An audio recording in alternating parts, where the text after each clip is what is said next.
ये जैसे उज्जैन नगर निगम संपूर्णतः शराब की दुकानों से बंदी रहेगी। दतिया नगर पालिका यहाँ भी यही पूरी शराब बंदी रहेगी। पन्ना ये भी नगर पालिका है, नगर पालिका क्षेत्र में शराब की दुकानें बंद रहेगी।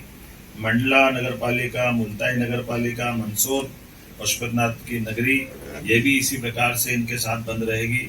मैहर की माताजी का नगर पालिका क्षेत्र ये शराब की दुकान से प्रतिबंधित रहेगा। ओमकारेश्वर की नगर परिषद, महेश्वर की नगर परिषद, मंडलेश्वर की नगर परिषद, ओरछा और चित्रकूट की नगर परिषद और अमरकंटक, खास करके चित्रकूट और अमरकंटक हम सब ध्यान दें इस मामले में। ये हमारी धार्मिक आस्था के ऐसे सभी केंद्र हैं। ये सभी नगर परिषदों में हमने शराब की इसी नीति के आधार पर दुकानें बंद करने का निर्णय किया। हमारी नगर परिषद के बाद ग्राम पंचायत सलकनपुर, जहाँ सलकनपुर माता का मंदिर है, इस पंचायत से भी शराब की दुकानें बंद कराएंगे। बरमान कला ग्राम पंचायत, लिंगा ग्राम पंचायत, बरमानपुर ग्राम पंचायत, कुंडलपुर ग्राम पंचायत और बांदकपुर ग्राम पंचायत, ये ग्राम पंचायतों से भी हम शराब की दुकानें बंद करेंगे। आपकी जानकारी में रहे कि मां नर्मदा के तट के दोनों तरफ के 5 किलोमीटर के दायरे में शराबबंदी की जो पूर्वत पॉलिसी है, उस पॉलिसी को भी हम जारी रखेंगे। इस पॉलिसी में कोई बदलाव नहीं आएगा।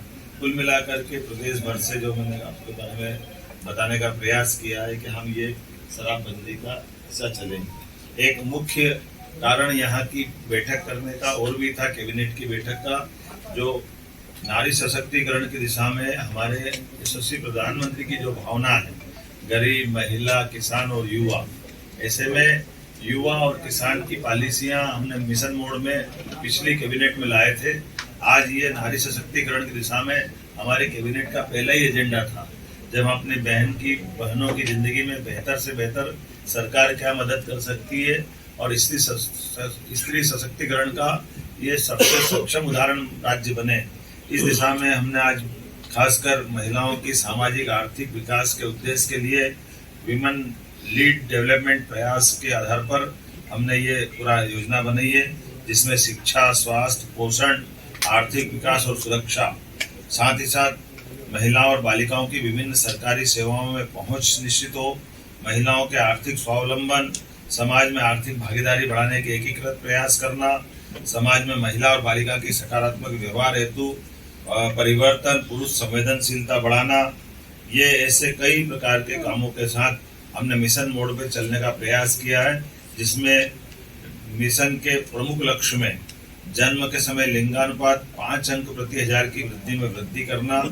बालिकाओं की 10 और उससे अधिक वर्षों की स्कूली शिक्षा में 5% की वृद्धि करना, मातृ मृत्यु दर में 10 अंकों की कमी लाना, महिलाओं के विरुद्ध अपराध में 5 अंक की कमी लाना, बाल विवाह में 5% की कमी लाना, महिला श्रम भागीदारी 3% की कमी लाना और मिशन के प्रमुख घटक में स्वास्थ्य और पोषण, शिक्षा और जीवन कौशल, आर्थिक स्वावलंबन, सुरक्षा और संरक्षण, संवाद से व्यवहार परिवर्तन इत्यादि कई प्रकार के ये मिशन मोड के प्रमुख घटक हैं।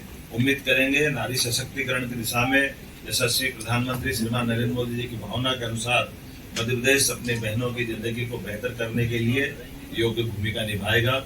ऐसे और कई सारे विषय हैं, लेकिन आज तो आनंद है इस बात का कि आज पुनः 300 साल पुरानी राजधानी चैतन्य हुई। हमारी राजधानी का वो जो पुराना गौरव होलकर साम्राज्य का समय का, आज वो हमको अपनी आंखों के सामने दिखाई दे रहा है। होलकर साम्राज्य का तो यद्यपि सांस्कृतिक क्षेत्र बहुत बड़ा था, लेकिन भौगोलिक क्षेत्र छोटा था, लेकिन आज पूरे प्रदेश को लेकर के सारे निर्णय हमने दूरगामी दृष्टि से यहाँ लिए हैं। तो माँ अहिल्या माता का भी और माँ नर्मदा का आशीर्वाद भी हमारे साथ है। इस गौरवशाली क्षण में आप सब साक्षी बने। मैं प्रदेशवासियों को, देशवासियों को बधाई देना चाहूंगा, जिनके माध्यम से